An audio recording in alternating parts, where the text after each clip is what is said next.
السلام علیکم. انجینئر محمد علی مرزا صاحب والے سبجیکٹ پہ میں آ رہا ہوں. جی آئیں. چشتی چاچو تیری چاچی گئی.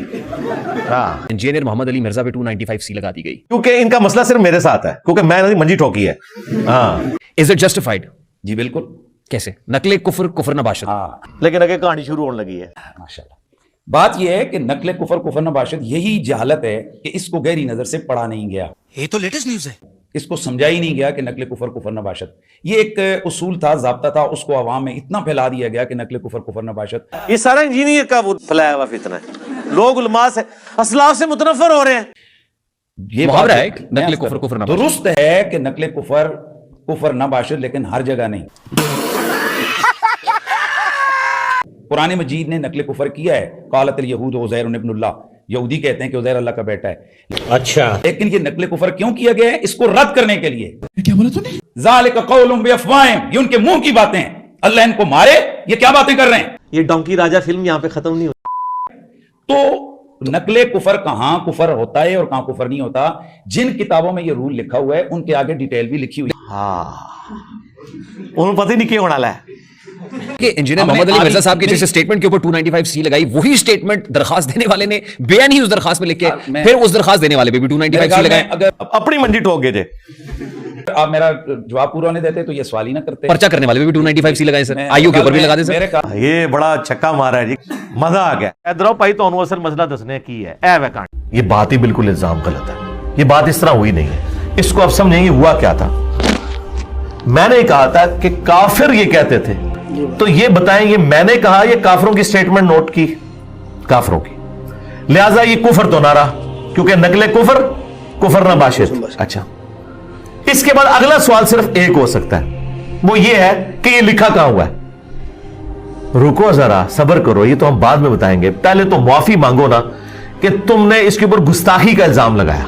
گستاخی نہیں بنتی کیونکہ ہم کہہ رہے ہیں کافر کہتے تھے. تو سر قرآن کھولے, قرآن میں آیا کہ کافر کہتے تھے یہ مجنون ہے, یہ پاگل ہے, یہ دیوانہ ہے, اسے پریشان خواب آتے ہیں, اس نے ایک اجمی غلام رکھا ہوا ہے جو اسے قرآن پڑھاتا ہے, سب سے بڑھ کر حضور کی بیوی کے اوپر تہمت لگا دی. کافروں نے یہ ساری تکلیفیں حضور کو دیں. جب ہم کافروں کے ریفرنس سے ان تکلیفوں کو اور ان نٹوریس ناموں کو ریپیٹ کرتے ہیں تو کیا ہم حضور کو کہہ رہے ہوتے ہیں یا کافر کہہ رہے ہوتے ہیں؟ کافر. انہی ساری خباستوں میں سے ایک خباست اگر یہ ہے تو آپ یہ تو پوچھ سکتے ہیں کہ لکھا کہاں ہوا ہے کہ وہ یہ والی گالی بھی دیتے تھے. گستاخی نہ کہیں, گستاخی تب ہوگی جب ہم خود کہہ رہے ہوں گے.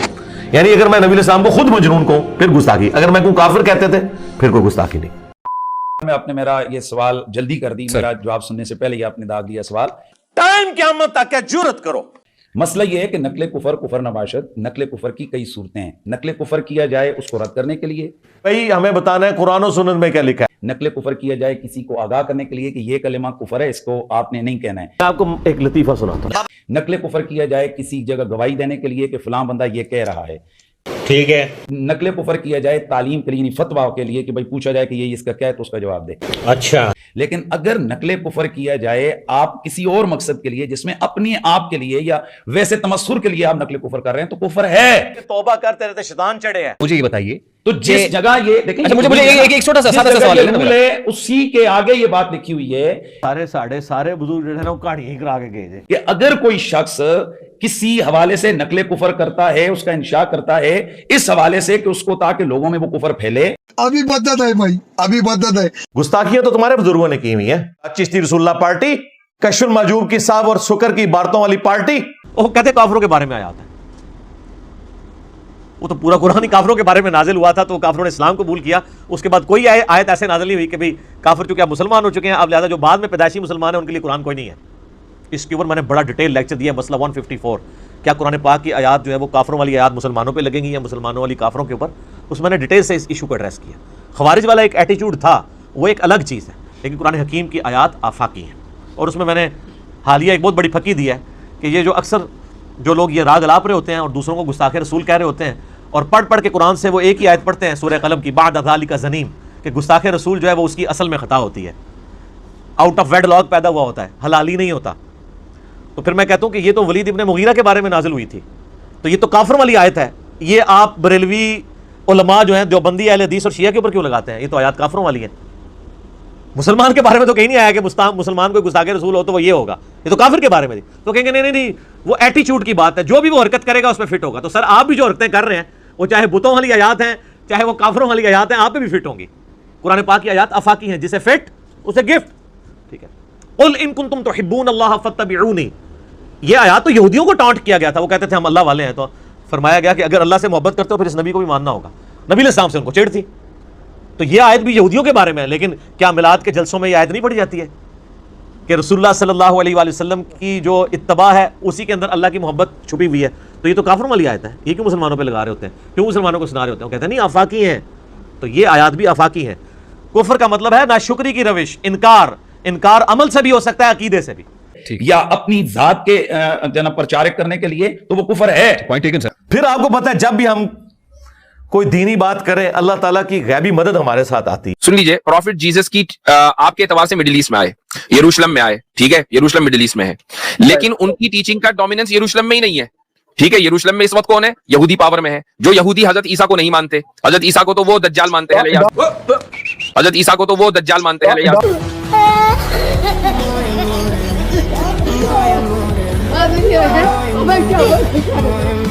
اب میرا سوال لے لے سر. مرزا صاحب مفتی نے, صاحب میرا سوال ہے مفتی صاحب, میری نیت کیا ہے آپ جانتے ہیں؟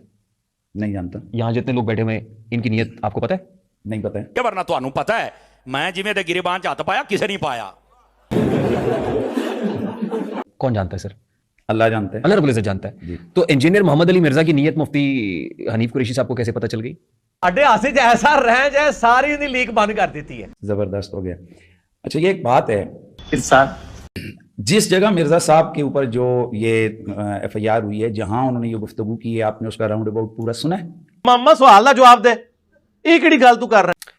کس کانٹیکس میں انجینئر محمد علی مرزا صاحب بات کر رہے تھے؟ میں آپ سے پوچھ رہا ہوں, سمجھ رہے ہیں نا آپ؟ میں آپ سے ریحان بھائی یہ پوچھ رہا ہوں کہ مرزا صاحب نے جہاں یہ گفتگو کی ہے آپ نے اس کو سنا ہے؟ میں نے بالکل سنا ہے سر. نہیں آؤ صحیح. میں یہ کہہ رہا ہوں آپ نے مرزا صاحب سے پوچھا کہ کیوں کی ہے؟ دیکھیں کوئی چیزیں ایسی ہیں کہ جو پوچھنے کی ہیں اور کوئی چیزیں ہیں کہ ان کا رزلٹ خود سامنے ہے.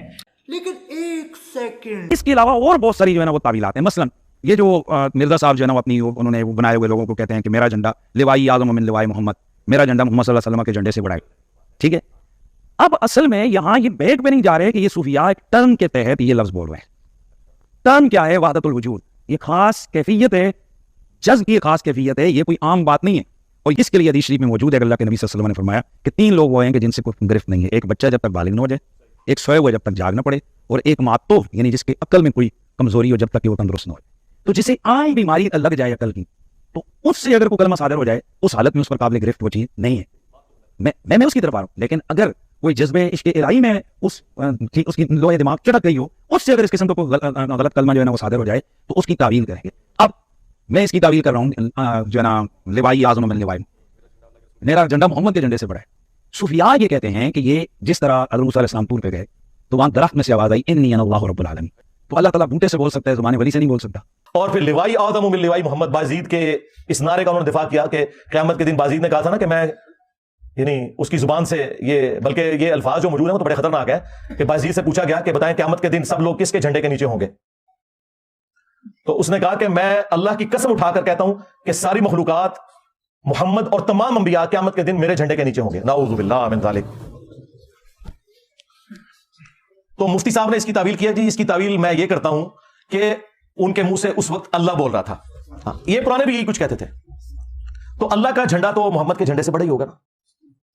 ان ظالموں سے پوچھو کہ قیامت کے دن کیا اللہ کا جھنڈا اور محمد کا جھنڈا الگ ہوں گے, یا لواء الحمد اللہ کا جھنڈا محمد رسول اللہ صلی اللہ علیہ وآلہ وسلم کے ہاتھوں میں ہوگا؟ تو یہ کوئی تعویل بنتی ہے تمہاری؟ شرم نہیں آئی تمہیں یہ بات کرتے ہوئے؟ ہاں بخاری مسلم میں ہے کہ قیامت کے دن ہر غادر اور خائن شخص کے لیے میدان محشر میں ایک جھنڈا بلند کیا جائے گا اور اس کو بلایا جائے گا فلاں بن فلاں, تو غدار ہے, یہ تیرے لیے جھنڈا کھڑا ہے. کہیں اس کو تو تم شفاعت کا جھنڈا نہیں مانے ہوئے؟ جھنڈا تو ایک ہے, محمد اور اللہ کا جھنڈا الگ نہیں ہے. کسی خلیفہ راشد کی جرت نہیں ہوئی کہ وہ اپنی زبان سے ایسی بات کرے. شکر کرو حضرت عمر زندہ نہیں ہے, ورنہ فیصلہ کسی اور طریقے سے ہوتا. میں تو صرف زبان کھولتا ہوں. مثلا میں آج آپ کو ایک پوائنٹ دے رہا ہوں, بڑا حیران ہوں گے. ایک بزرگ اسی طرح آئے تو ان کے سامنے کوئی بات ہوئی تو ان کا نام تھا صادق. تو انہوں نے کہا کہ مجھے سچا مانتے, تو پڑھ لا الہ الا اللہ صادق رسول اللہ. تو بندے نے جناب پڑھ لیا,